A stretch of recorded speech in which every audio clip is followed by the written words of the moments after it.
Hello दोस्तों, welcome to sleepy classes.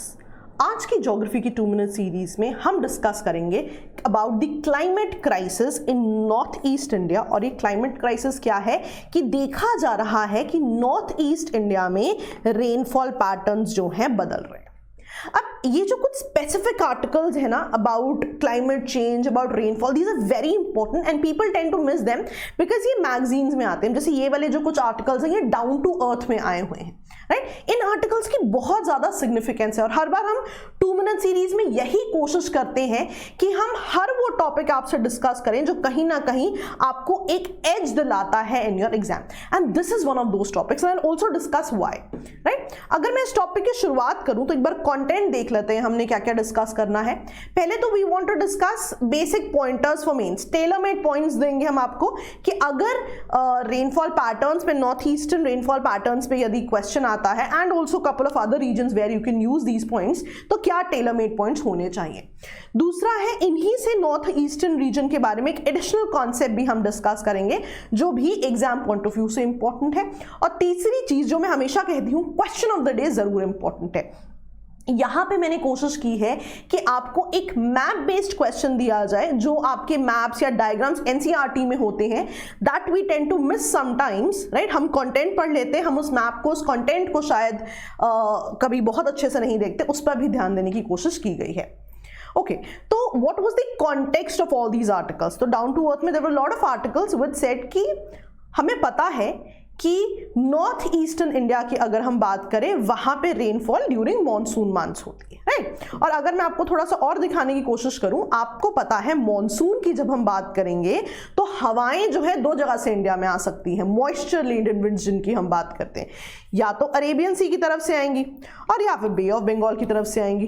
तो जब भी नॉर्थ ईस्टर्न रीजन में मॉनसून की बात होती है, रेनफॉल की बात होती है, so basically bay of Bengal से मॉइस्चर लेडन हवाएं जो है वहां पर जा रही हैं, which are actually causing these rainfall, right. अब ये जो रेनफॉल पैटर्न है, देखा गया है कि लास्ट सेंचुरी में ये जो पूरा पैटर्न है नॉर्थ ईस्ट इंडिया में, रेनफॉल जो है यहाँ पे बदल रही है।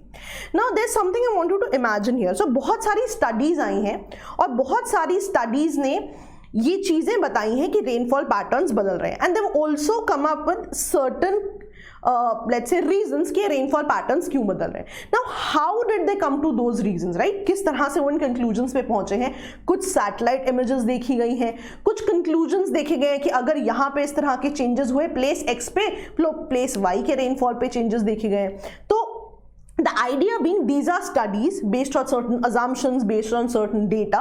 तो what I wanted to do is आप इनको as tailor made points मानिए कि आप इनको ऐसा का ऐसा जो है अपने एग्जाम्स में यूज कर सकते हैं, बिकॉज आप देखेंगे किसी जर्नल में ये स्टडी आई है और समवेयर एल्स, तो बहुत ही टेलर मेड पॉइंट्स हैं और बहुत हेल्प करेंगे आपको ये क्वेश्चंस को आंसर करने में।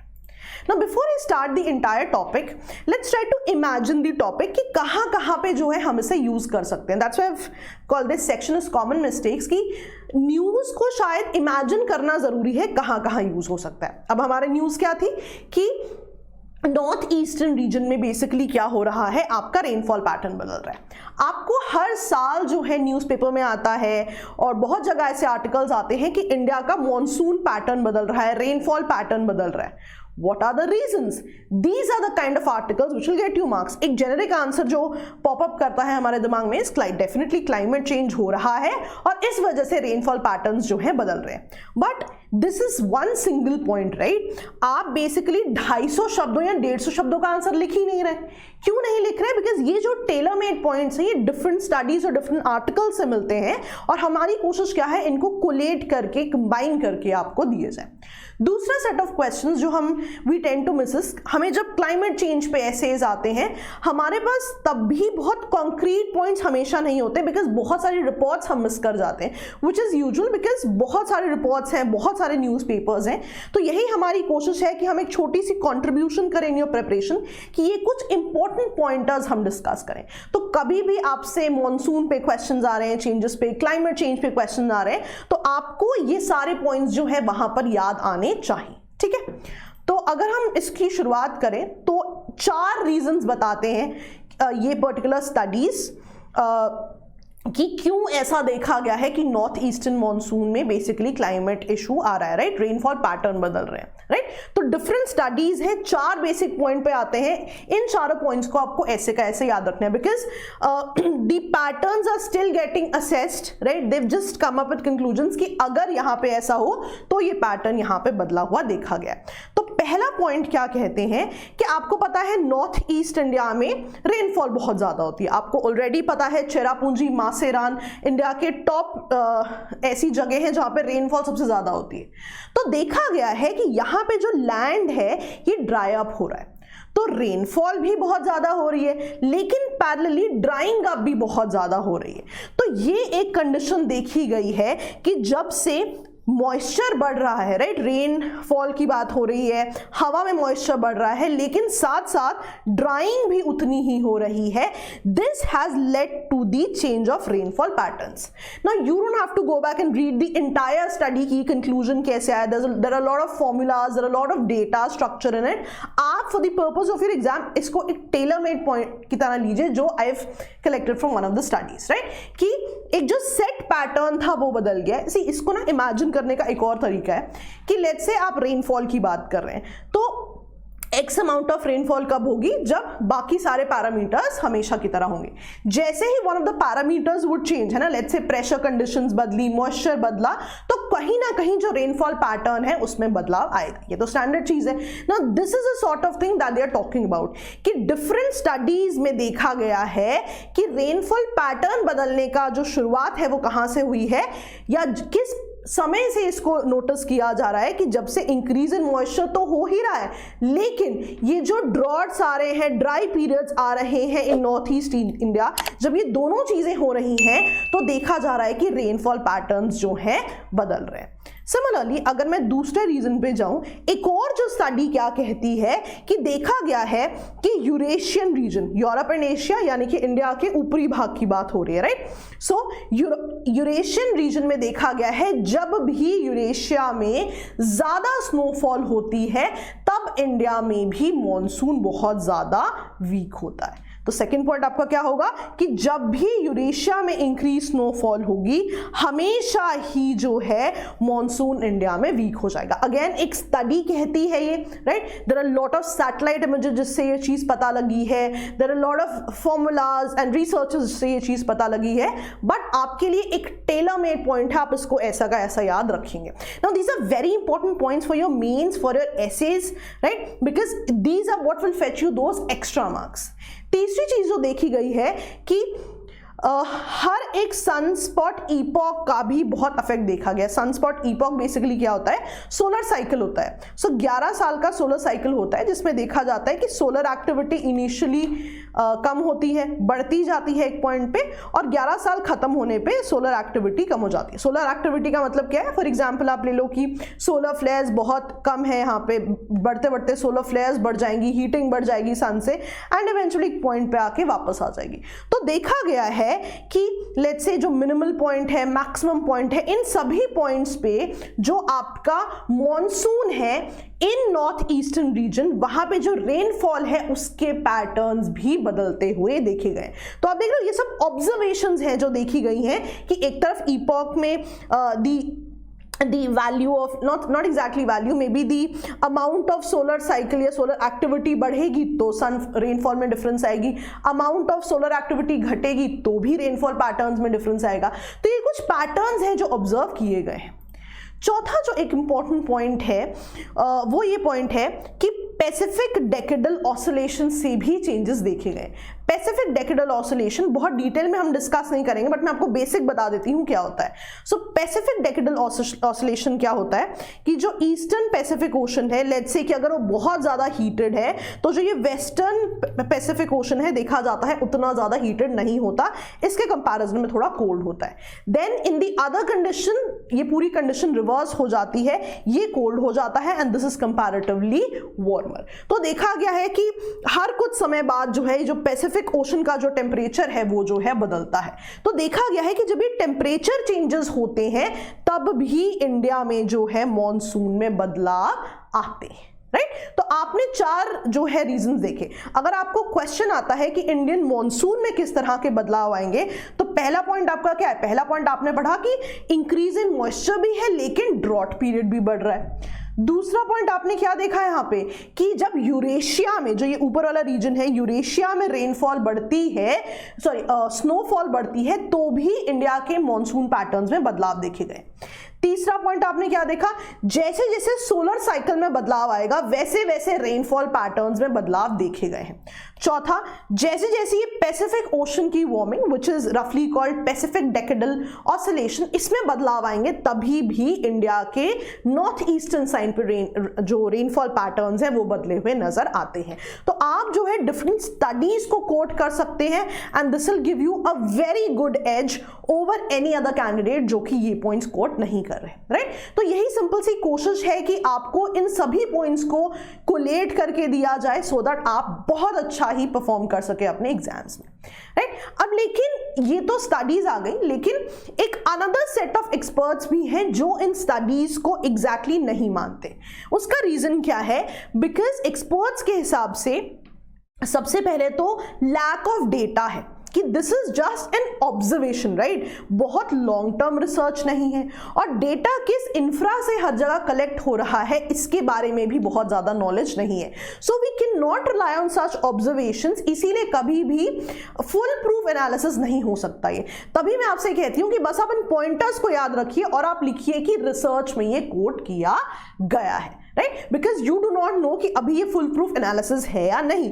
रादर अगर आप ज्योग्राफी पढ़ोगे तो आप एल नीनो भी अगर पढ़ोगे, ला नीना भी जब आप पढ़ते हो, तो वहां पे डेफिनेटली ऑप्शन में बताते हैं कि 100% रीजंस तो अभी भी नहीं पता कि why such phenomenas are occurring, right. So these are all researches that you can quote in your exams. और इन्हीं issues like lack of data, full proof analysis नहीं है, तो एक्सपर्ट्स कहते हैं कि जो रेनफॉल फोरकास्ट है नॉर्थ ईस्ट इंडिया के लिए वो बहुत ही बार गलत होते हैं, ठीक है। चलिए, लेकिन ऑब्वियसली अगर पैटर्न्स बदल रहे तो इनका इंपैक्ट भी होगा। क्या इंपैक्ट हो सकता है? ऑब्वियस है, रेनफॉल पैटर्न बदलेगा तो रिवर जिस तरह से फ्लो कर रहा है, रिवर में पानी ज्यादा है कम है, उस पर इफेक्ट पड़ेगा। उस रिवर पे या उसके आसपास जितने भी लोग एग्रीकल्चर कर रहे हैं, फिशिंग कर रहे हैं, अपने जीवन यापन के लिए उन जगहों से जुड़े हुए हैं, उनके भी चीजों में फर्क आएगा। And obviously the ecosystem around it, जो उस वाटर पे डिपेंड कर रहा था, when the rainfall pattern changes, उस इकोसिस्टम पे भी कुछ ना कुछ डिफरेंस आएगा। That's it. कितनी सिंपल चीजें हैं, बस हमें पढ़नी आनी चाहिए, ठीक है जी। अब यहां पे ध्यान रखना, एक और चीज जो स्पेसिफिक चीज देखी गई है कि जब ये 4 इंस्टेंसेस देखे जाते हैं तो बहुत बार ऐसा देखा गया है कि रिवर्स जो है अपना कोर्स बदल देती हैं नॉर्थ ईस्टर्न इंडिया में। अब ध्यान देना कि नॉर्थ ईस्टर्न इंडिया वैसे भी प्रोन है रिवर कोर्स चेंजिंग का, मैं आपको बताती हूं क्यों, राइट। लेकिन देखा गया है जब से ये चेंजेस हुए हैं तब से ये जो कॉसेस हैं, ये जो रिवर कोर्स बदलने के जो पैटर्न्स हैं, ये और ज्यादा फ्रीक्वेंट होने लग गए। ये पॉइंट मैं आपको अलग से क्यों बता रही हूं, जब भी हम आंसर लिखते हैं हम लिख देते हैं it's all because of climate change. ध्यान रखना, climate change yes it will affect things, लेकिन ये भी बात इंपॉर्टेंट समझनी जरूरी है कि कुछ चेंजेस हैं जो ऐसे के ऐसे ही हैं। रिवर कोर्स बदल रही है, so that is because of the topography और जो स्टीप स्लोप्स हैं वहां पे। द ओनली प्रॉब्लम बीइंग कि इन पर्टिकुलर चेंजेस की वजह से रिवर कोर्सेज जो है देखा गया है और ज्यादा फ्रीक्वेंटली बदल रहे हैं। सो आप जब भी एसेज लिखें या आंसर्स लिखें, ब्लाइंडली नहीं लिखेंगे क्लाइमेट चेंज हो गया तो ये चीजें होंगी। इफ यू राइट कि ये नेचुरल फिनोमेनाज है लेकिन क्लाइमेट चेंज की वजह से और ज्यादा फ्रीक्वेंटली हो गए, that is what is going to fetch you more marks, ठीक है। अब ना मैं आपको बताती हूँ कि रिवर फ्लो बेसिकली क्यों बदल जाता है। सो ना ध्यान रखना, नॉर्थ ईस्ट में आपकी कौन सी रिवर आ रही है? बेसिकली ब्रह्मपुत्र आ रही है। So Brahmaputra starts somewhere in Tibet. अब तिब्बत बहुत हरा भरा ऐसा रीजन नहीं है, तिब्बत जो है बहुत ही ज्यादा ग्रीनरी है, वेजिटेशन वाला रीजन नहीं है, राइट। तो होता क्या है कि यहाँ से बहुत ज्यादा सिल्ट सेडिमेंट्स जो है ब्रह्मपुत्र की तरफ आ जाता है, राइट। अब दिक्कत कहाँ है? देखो, जो ये तिब्बत वाला रीजन है ये हिमालयाज वाला रीजन है, राइट। तो काफी इसकी एलिवेशन ज्यादा है than this particular region. Elevation पता है ज्यादा क्यों है, मैं आपको बताती हूँ। आपको पता है कि किस तरह से ये जो हिमालयाज बने कैसे बने, कि यूरेशियन प्लेट जो है जब इंडियन प्लेट से टकराई तो यहाँ पे क्या हुआ, फोल्ड माउंटेन्स बन गए, राइट। दोनों स्ट्रक्चर्स टकराए, यहाँ पे माउंटेन रेंजेस बनी ऊपर की तरफ। Now these were our Himalayas. तो ऑब्वियसली हिमालयाज की जो एलिवेशन है वो बहुत ही ज्यादा है दैन जो आपकी ये नीचे वाले रीजन्स हैं। तो होता क्या है, ऊपर से एकदम से सेडिमेंट्स और सिल्ट आए बहुत ही ज्यादा स्टीप स्लोप से और सडनली नीचे आ गया आपका प्लेन, क्योंकि स्लोप में बहुत ज्यादा फर्क है। दीज आर माउंटेन रेंजेस जो कि फोल्डिंग से बने हैं और उसके बाद नीचे प्लेन्स आ जाते हैं, प्लस सेडिमेंटेशन बहुत है। तो होता क्या है कि सेडिमेंट्स एक साथ आ रहे हैं और स्टीप से नीचे आ रहे हैं और एकदम से प्लेन आ गया, तो सेडिमेंट्स कहां जाएंगे, सेडिमेंट्स हो जाते हैं यहां पे इकट्ठे। अब क्या हुआ, सेडिमेंट्स इकट्ठे हो गए, जैसे ही ज्यादा रेनफॉल आई वो इन सेडिमेंट्स के साथ पानी बह जाता है और अपना कोर्स बदल देता है। Why? Because अब ये भारी सेडिमेंट्स है, they can move in the direction that water is flowing। इसीलिए होता क्या है कि ये जो सारे के सारे सेडिमेंट्स है ये इधर उधर फ्लो कर जाते हैं एंड इससे वहां पे जो रिवर कॉर्स है वो बदल जाता है। तो ये बहुत बड़ा रीजन माना गया है कि वहां पे रिवर कॉर्सेस जो हैं बदल जाते हैं। So this is one more thing that you have learn today, right. So आप इसी बात को लिखेंगे कि यूनिक टोपोलॉजी है ये, इसकी बहुत ही हाई स्लोप से सडनली प्लेन की तरफ आ जाते हैं तो वहां पे सेडिमेंट्स इकट्ठा हो जाते हैं, then river changes its courses. लेकिन ये जो हमने 4 रीजंस पढ़े हैं उनके समय में देखा गया है कि और ज्यादा रिवर्स जो हैं अपने जो पैटर्न्स है या फ्लो है उसको बदलते हैं, ठीक है। So these were straight forward points, 4 आपको स्टडीज से निकाल के दिए हैं कि अगर आपको क्लाइमेट चेंज का इंपैक्ट पूछ लिया जाए इंडिया पे, यू हैव डायरेक्ट पॉइंट्स। अगर आपको इंडियन मॉनसून पे क्लाइमेट चेंज का इफेक्ट पूछा जाए, आपके पास डायरेक्ट पॉइंट्स है। जब आपको डिजास्टर मैनेजमेंट से एसोसिएटेड पॉइंट्स पूछे जाते हैं कि फ्लड्स क्यों आ रहे हैं, तो आप क्या लिखते हैं, रेनफॉल बहुत ज्यादा हो रही है इसलिए फ्लड्स आ रहे हैं, right. Now you also include Assam वाला पॉइंट कि वहां पे फ्लड होने का बहुत ज्यादा रीजन जो पानी तो है ही है, प्लस ये सेडिमेंट्स भी बहुत ज्यादा इंपॉर्टेंट रीजंस है। तो जो नेचुरली अकरिंग रीजंस हैं अगर आप वो भी लिखेंगे तो आपके मार्क्स में डेफिनेटली इंप्रूवमेंट होगी, राइट। कभी कभी आपको नॉर्थ ईस्टर्न डेवलपमेंट पे भी क्वेश्चन आता है कि क्या ये सही है कि नॉर्थ ईस्टर्न रीजन जो है बहुत ज्यादा डेवलप नहीं है। तो although you will agree to it और disagree with it with your own points, right, लेकिन आप उसमें कुछ ना कुछ ऐसे जो वहां के टोपोग्राफी के इश्यूज हैं वो भी आप डेफिनेटली लिखेंगे। एंड इन एनी केस अगर आपको एसेज में लगता है कि क्लाइमेट चेंज से एसोसिएटेड, डिजास्टर से एसोसिएटेड कोई एसेज है, उसके लिए भी ये स्टडीज बहुत ज्यादा इंपॉर्टेंट है, ठीक है जी। चलिए, additional point to be learned. अब ना एक आपसे बहुत बार सवाल पूछा जाता है कि why is Assam prone to floods, right. अब ध्यान देना कि ये जो पानी सेडिमेंट्स वाला आया नीचे की तरफ आ गया, रेनफॉल के अलावा एक और प्रॉब्लम है यहाँ पे, राइट। ये जो सेडिमेंट्स हैं ये ब्रह्मपुत्र रिवर में आ रहे हैं, राइट। अब ब्रह्मपुत्र में आप देखोगे ऊपर से भी बहुत सारी रिवर्स जो है आ रही हैं। अब ये सारी रिवर्स कहाँ से आ रही है, यहाँ पे हिमालयास जो कि बेसिकली ग्लेशियर है। जितनी ग्लोबल वार्मिंग बढ़ेगी उतने ही ये ग्लेशियर्स पिघलेंगे और अपार्ट फ्रॉम रेनफॉल इन नदियों में अब एक्स्ट्रा पानी भी आ गया बिकॉज ग्लेशियर्स हो रहे हैं melt. Now imagine a condition, Brahmaputra के साथ सेडिमेंट्स आ गए, रेनफॉल पैटर्न्स बदल गए, राइट, और साथ में इन ग्लेशियर्स का पानी भी बढ़ गया, तो definitely there will be floods and with the sediments ये फ्लड जो है रिवर का कॉर्स भी बदल देंगे, राइट। तो ये कुछ चीजें हैं जो कि आपको पता होनी चाहिए थी, ठीक है। So what we have done is we have discussed north eastern region में रेनफॉल पैटर्न्स क्यों बदल रहे हैं, फिर वी ऑल्सो डिस्कस्ड कि नॉर्थ ईस्टर्न रीजन में रिवर कोर्सेस क्यों बदलते हैं, एंड वी ऑल्सो डिस्कस्ड कि आसाम में बहुत ज्यादा फ्लड्स क्यों होते हैं। तो आज आपने काफी डिफरेंट पिक्चर सीखी है of a lot of points that can be used in your exams और इन पे आप डेफिनेटली अच्छे आंसर्स लिखेंगे। Now let's say you get a question कि आसाम में बहुत ज्यादा फ्लड्स क्यों आ रहे हैं, तो शायद एक रैंडम आंसर क्या हो सकता था, रेनफॉल बहुत ज्यादा है, क्लाइमेट चेंज हो रही है। But now you have points जहां पे आप ग्लेशियर्स में ज्यादा पानी की बात करोगे, क्लाइमेट चेंज की बात करोगे और आप सेडिमेंट्स की भी बात करोगे और आप लिखोगे कि आसाम में टोपोग्राफी ऐसी है जिसकी वजह से इसका पूरा का पूरा इफेक्ट क्या हो जाता है, बढ़ जाता है, राइट। तो अब आपने देखा कि कुछ नया पर्सपेक्टिव भी अगर आप दो ज्योग्राफी में जब आप अपने आंसर्स लिखो you will definitely get a lot of marks, ठीक है जी। चलिए अगले पार्ट पर आते हैं question of the day. So I have not given you options for this.